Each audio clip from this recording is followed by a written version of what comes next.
Hello, everybody. It is Toronto Unicorn here for a very special video. So this is something that kind of came to me in an epiphany the other day, and I was like, yes, I have to do this.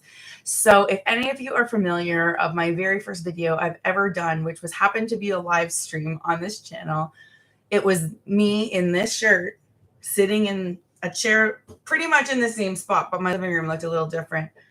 And I was not yet a swinger. I was very, very new to the whole thing. I looked a little different. My face was a little rounder. I had so much inexperience and curiosity, and I had no idea what was coming ahead. And so lately, when I think about it, I think about wanting to tell the story again because I am such a different, more evolved person now, and I have different perspective to provide on the same story. And I've been really excited. So I'm not going to be taking very many comments in this live stream. It is just meant to be a story time. I am literally recreating my original live stream video, as you know, imperfect as it was. I even have the same bubble tea in my fridge, and I'll try not to talk with my mouth full this time.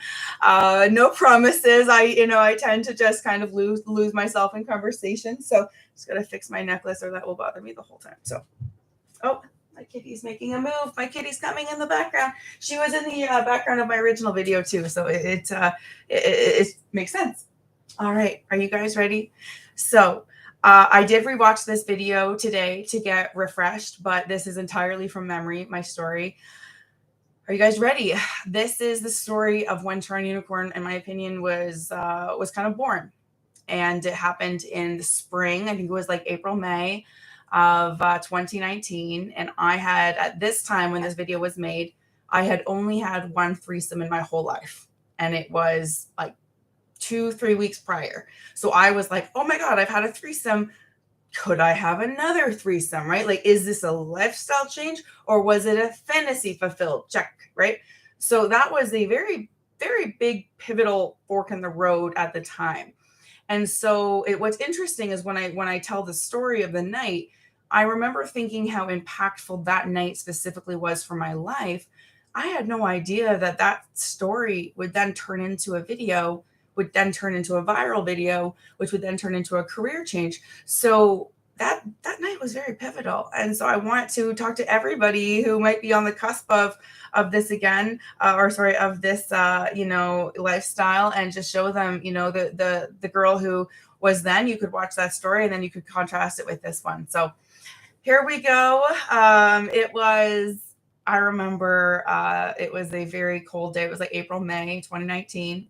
I was a single girl. I went to Oasis Aqua Lounge in Toronto, Ontario. It was a sex club that I had been to a few weeks prior, one time or twice or something, to have my very first threesome. So if you ever want to watch that video, it is the video called My First Threesome. You won't miss it.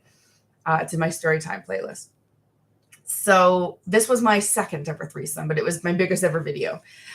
Okay, so I remember I went there as a single girl and I had no friends there. Okay, I understand it's easier for girls, sure, but I had no friends there. And I walked in and I had a little towel thing on, and I remembered I brought my binder clip, which is literally just a binder clip to hold my towel up so that I could like shimmy and like it wouldn't fall. I remember thinking I was genius. I still think I'm genius. Everybody's always like, hey, I need one of those. So anyways, I remember I was like walking around in that in my flip-flops, and I was like mingling, and it was unicorn night again. And believe it or not, this is the night I met Elle on this channel. So she has her own playlist called Starring Elle. And this is the night I met her, because I remember mentioning her in the video saying I met this really nice girl, but she's kind of clingy a bit to me tonight, and I'm trying to like hook up. So it wasn't like she was a clingy person. It was just like, hey, I'm trying to fucking have a couple, and this girl wants to like BFF in the pool. And I'm like, hey man, I'm here to like lick some things, So anyways, that was the night I met Elle. And so she and I went to the unicorn event together. And what that means is at 10 p.m., they would gather a bunch of people for the event, and they would talk about what it's like to be a unicorn and how do couples match with unicorns and all that jazz. And it's really for the newbies. If you've had a threesome, you can get exempt from the course, But I was like up there to learn. Okay. Like I was like, okay, what? So me and my friend Elle were the only two single women in that room. Okay. I'm telling you, unicorn night was slow that night. And she wasn't even really looking, she's straight. Like she wasn't even really looking for anything. And so anyways, we went and I remember scanning the room and I remember seeing 2 or 3 couples that I thought maybe. And the couple I ended up sleeping with, because I gave their names in the original video, I'm going to give them again. Her name was Ash, and I don't remember his name, but he looked like Prince Harry, and like that's, unmistakable. So, yes. So anyways, they were in the room and I remember thinking like, yeah, maybe, whatever. There was another couple I thought, yeah, maybe. Anyways, the night goes on, the night goes on. I'm not going to lie. I was not the same out of my shell, outgoing, comfortable in my skin woman back then. I was still getting there, right? So I was kind of keeping to myself. I didn't make a ton of eye contact because I felt intimidated to like hit on people, and I, in a way, like I just didn't want to like pursue it. I just didn't want to give people the wrong idea. Like I was much more sheltered in my head and like than you would expect. Okay, I was just not the same bubble in there with my orgy director fanny pack kind of girl. I just wasn't. I was very didn't know how to interact as well. Like I just thought, oh my God, like I don't know. Like I was just as lost. So anyways, the night goes on, and it's about 2 a.m. now. And you've got to understand, this is like last call for threesomes, okay? If it was a bar, it'd be last call for alcohol. For here, it was last call for threesomes. And so this was the time. And I remember I had gotten a Brazilian wax for the occasion. So like I had like hair nowhere. And it was like a good time. And I was, ready for it. And so it would have meant a lot to me had I had gone home empty-handed that night. Whether or not that should have been the case or not, it just would have. I would have felt like maybe I wasn't ready for this lifestyle if I would go and have all these opportunities and just shy away. So I was really kind of pushing myself to just take that step outside my comfort zone, even if I felt uneasy about it. So anyways, I remember I was roaming around and I was on the 3rd floor, and the red room's the orgy room. And this couple, like Ash and Prince Harry guy, were in the back. And I remember they were sitting like this, so like they were facing, and that's not normal. Normal people have sex, whatever. They were sitting facing, and they were trying to find someone. You could tell they were making eye contact kind of aggressively with the crowd. And I remember like they looked at me and I was like, like one of those people being like, oh wow, okay, someone's looking at me. What do I think? And at first I was like, okay, yeah, sure. Like, I don't know. Like, I'm a shy girl in the inside too. Like anyone who knows me really well knows I have my moments. So anyways, it really, I wasn't able to just be like, sure. Like I wasn't like able to just like crawl right in. So anyways, I remember like, I thought about it and like we made eye contact a few times and like I just would like look away. And then I went to the bathroom. And I remember looking at myself in the mirror and I was like, just like one of those like made for TV moments. And I remember looking at myself in the mirror and being like, look, like if you're not going to literally do this, it's right there. If you don't do this, are you ever going to do this? Because this is the time. And I know it felt like that important of a decision to not shy away from, because it was right there. What's the fucking harm, right? It's just sex. But it took a lot. I remember I don't normally have to give myself pep talks in life, not usually. And this time I did. And I remember thinking, sure, I could go home, but if I go home, I'm pretty much not coming back. Like, why would if I can't do it now, when am I ever going to be able to do it? And so I took that energy of, okay, I am finally going to get out of my own way. I am finally going to take a leap instead of a duck in life. And so I did. And so like I primped, in the I need my bubble tea. See, this is just like the original.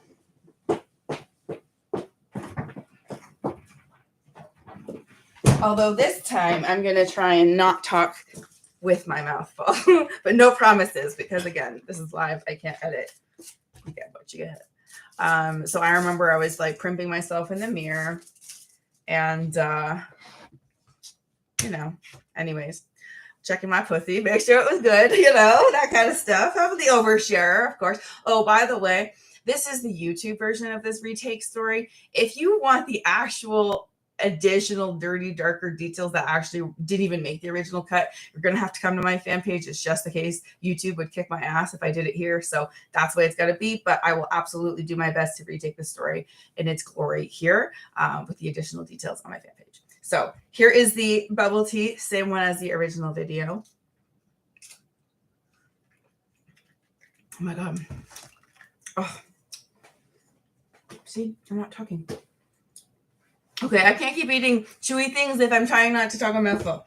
Okay, so I leave the bathroom and I go back into the area where the red room is, and like maybe they'd be busy, maybe I'd get it off the hook, whatever, right? But no, they were still there. They were still looking, and I just remember like being like, okay, fine. And so I was kind of standing at the entrance, and so there was a bunch of people in there that were people I didn't want to sleep with. And there was one guy who was just kind of like this to me, like, sure, like, come on in. And I remember being like, oh, no, like the person behind you, because I didn't want him to think I wanted to fuck everybody, right? And he's like, so, like, come in. And so I realized at that moment, I had to actually get naked and crawl into a room with people fucking and ask them if I can have sex with them. Like, I understand that, like, now that's not something so crazy that I would do. But back then, my goodness. So I'm also a girl who wasn't comfortable in my body that much, right? You got to remember, this was like a big deal to be even just in a place where I was naked. So anyways, I remember crawling. Now, this time I'm not going to have to redo this part 3 times, because the last time I was on edibles and I totally fucked up the story. Okay. Go down my throat, you little balls. See? Oh, I just caught myself. I'm showing you my chewed tapioca. This is why I can't do live streams. I'm one of those people. I'm just gonna be myself. Anyways, okay, so this was the moment. So I crawl in and I go around the person who waved me in. And I know they saw me coming and they knew I was coming in. But I remember, like, at first I dropped my towel. I remember dropping my towel, putting my drink on the riser, because there's like a thing where you can put drinks. This is hard. You get naked suddenly and you're like crawling, And I got up to them and I go up to them both. Like, they both look excited and inviting. And I said to the girl, our sister, like, do you want to play? And I said it exactly like that. Like, do you want to play? Like, very kind of comfortably, even though in my head, I was shaking in my little boots, like, nervous wise. You wouldn't have known it if you were in the moment, is what I'm saying. And she's like, up to him. Like, she was that fast. She was like, up to him. And then he's like, yeah. And then I said, can I eat her pussy? And like that kind of comfort. So I looked like I was like, I do this all the time. Meanwhile, I'm like brand newish, and like, she had a beautiful, vagina. It was really, really pretty. And it was right there on display. So I just suddenly kind of went down on her, before I even kissed them. And that's how it got started. So this is the part of this story that probably is the most well-known from the original, was where I go into the detail of the sex. Now, I'm not going to lie. That video, the fact that it is up there still is a godsend. And I'm just going to not push my luck.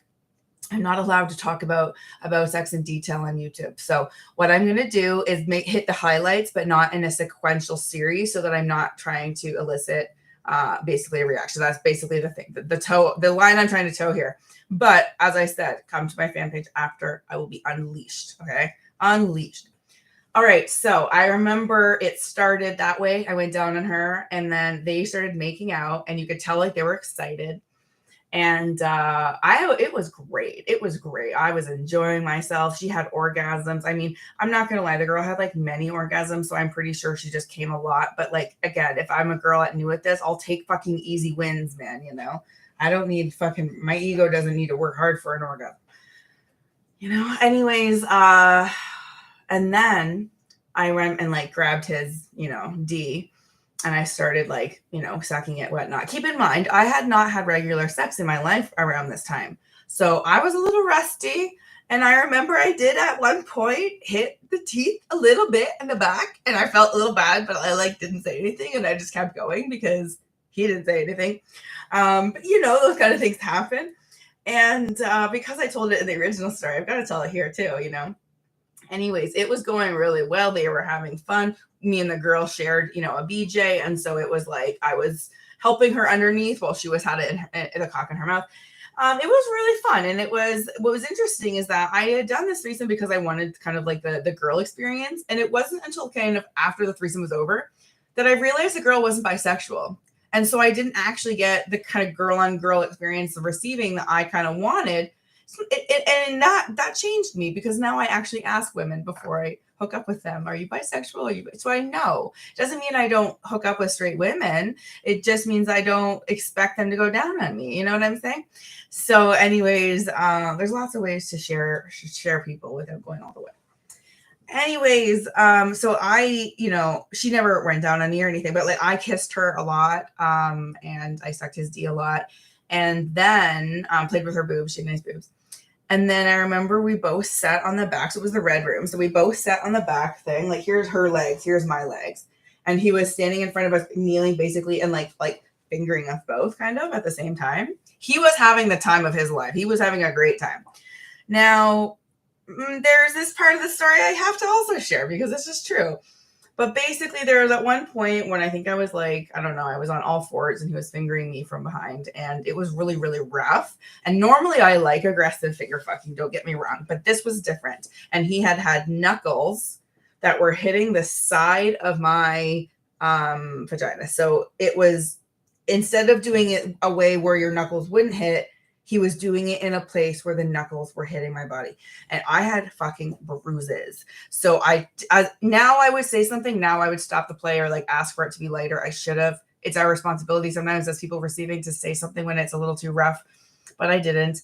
And anyway, so I took it and would never have been able to orgasm like that. You got to ask people what they like, because just because his wife or girlfriend at home maybe likes it doesn't mean I did.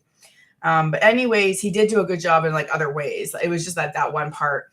But then he also, I remember at one point saying something about ass play, and he like perked right up and he's like, oh, are you into that? Do you want a finger in your ass?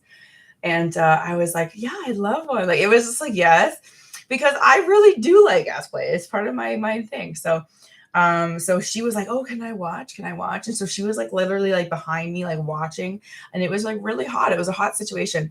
I think the rest of the sex is pretty much, that's pretty much it. I mean, he came on her face. She was confused when I didn't help her take the cum shot, but I was like, sorry, I don't take cum, but I was like there to like grab her boobs and stuff while she was doing it.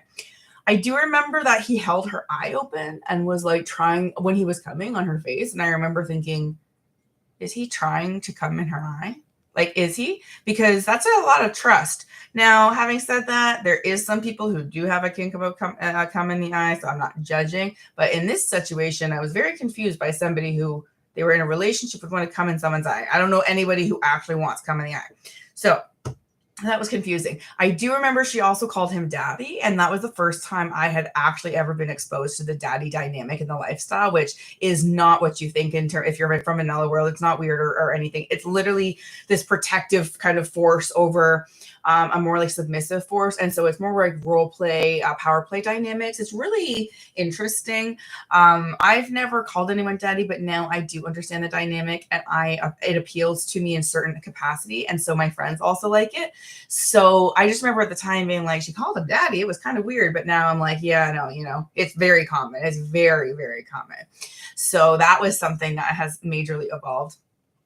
So anyways, yeah, I remember at the time I had to like tell them my boundaries, like, don't pull my hair because I like hair extensions, no cum in the mouth. And there's a few other ones that I mentioned. That was pretty much it. I mean, just like, I don't know. You don't need to list everything, right? So I wrote down a few notes of things. So I wanted to make sure. Oh yes, there was that one point in the original video, where I actually laughed out loud at the idea of a man dominating me in sex. Like, I was like, yeah, fuck that shit. Are you kidding? No one would ever do that. It's fucking hilarious because that is exactly how I felt up until I was in my mid-30s. Never would I have actually thought I wanted to be dominated in sex.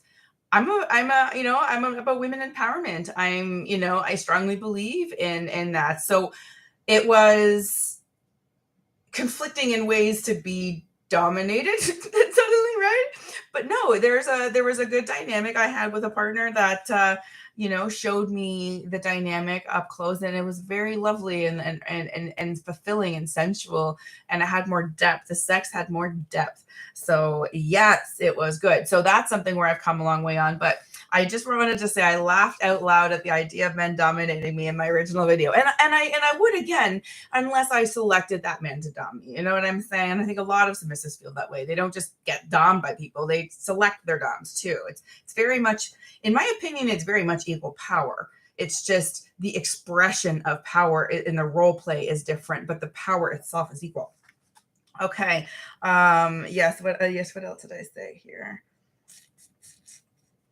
Bring out. Oh yeah. So what I really liked at the end of the video, my original video, was that I mentioned, I looked in the camera and I said, I really want to bring out like the sexual goddess in me that I, never knew I could be, but always thought I hoped to be. And if you think about it, this club, this lifestyle has made many goddesses. My friends, a few of them, I've seen just come right to life. I don't know who they were before they came into the club, but they're a bright person now, and they're happy and just as fulfilled as I am. And I see the people's souls light up when they join this lifestyle and realize the rest of their life's going to be more colorful. It's good. It's good to find your tribe. So that is the retelling. I have gone a minute over my original time, I think. So I was trying to also hit that too, but I missed it. This was a thrill for me, and I do want to wrap up with, I will read some comments at the end, but I want to wrap up by circling back to this moment in time. This was around April, May of 2019. It is now October of 2022. I have had many threesomes. I have picked up women with other people to have threesomes, as well as being the unicorn. I've had orgies. I've had hotel parties, orgies. I haven't had a gangbang yet. It's on the list, but like I need to do it with select people. So I have had a lot of experiences, and now I like to help others fulfill their fantasies too, right? Because let's just be honest. If I was back in the day, if I was that girl nervous in the bathroom, and there was someone like TorontoUnicorn at the time giving her a pep talk, saying, make sure you ask for this. You have a condom. Like, oh, that's, by the way, did you guys not pick up on this? That man did not fuck me. Did you not get that? He did not fuck me. I never even said he did because I didn't bring a condom in with me. And it would have been like by the time I had left the red room and crawled out people to get a condom and come back, the moment would have been gone. So literally, if you don't bring condoms, sometimes you miss out. So that is true. The original story, he only fingered me. Like there was no penetration for me. Yeah, bring a freaking condom. I need a sip. I still get balls in my mouth, even though I tried not to. Oh, you know what? I could just suck out of a smaller straw. It's okay. So just to kind of circle around, if I could go and give that girl advice, that girl from 2019 who was nervous about pursuing her first threesome and wondering if this lifestyle was for her, I think what I would say is, and again, this isn't pre-scripted. I'm doing this off the moment. I think I would say it's just sex. It's not as scary as you think it is. Sex can be recreational and fun and not that big of a deal. Like if you don't want to make it one. And sometimes, I think I thought, like, what does it mean if I don't have sex or does, and I think you can still be in this lifestyle, even if you aren't successful, even if you don't have a threesome yet, if you're just in the lifestyle as a hopeful person having to have a threesome, you can still be part of the lifestyle. And I think at the time, maybe I just didn't understand that. And I thought I had to jump in at full speed. And for me, maybe personally on my journey, that's what I needed to do. But it doesn't mean everybody does. And if you need to be that girl in that washroom who looks in the mirror and says, you know what, tonight I'm just going to stay in my clothes and look around and enjoy the night that way and come back again and see if I'm more comfortable the next time, then that's what you do, because everybody's different. And you do not have to go to these lifestyle clubs and participate. You could go to be a voyeur. You could go to be in the environment and be social. So don't feel pressure about that either. I hope you've enjoyed this. It has been a thrill to make. I think one of the last points I'm going to make is that day when I was in the bathroom looking in the mirror saying, hey, TorontoUnicorn, are you ready to do this kind of thing? I knew I had the power to say yes because I really wanted it. But what's really fascinating is that day I went forward and I left my comfort zone. It was a big deal, but I did it. And then I had that threesome. And then I went home and then I did a live stream where I overshared on the internet for the first time. And I did it by accident because I didn't know how to take video very well back then. I just wasn't that tech savvy about video editing. And so I did a live stream. I had no viewers at the time, no viewers because I had no followers. And it was just to like log the history of the event. And it wasn't meant to be public, but I left it up public because I thought, oh, what's the harm? No one's going to watch it. And then, a lot of people watched it. And then, my channel got pretty big. And now I tell a lot more stories. And now I tell, a lot more of my life and share even more. But not only that, I've evolved as a swinger basically on live TV. Like I've evolved from that shy, nervous, can I do this girl to the girl saying to the camera and to you at home, yes, you can fucking do this. Look at me. I did it too. I did it alone. You can do it alone too. Yeah, that's the last piece of advice before I sign off. And I really do want to thank everyone who came here. And I'm going to definitely read some of the comments before I leave. But the last piece of advice is do not fucking sit your life out on the bench waiting for somebody to come in and make you feel more comfortable to do something. You will be missing so many good things in your life.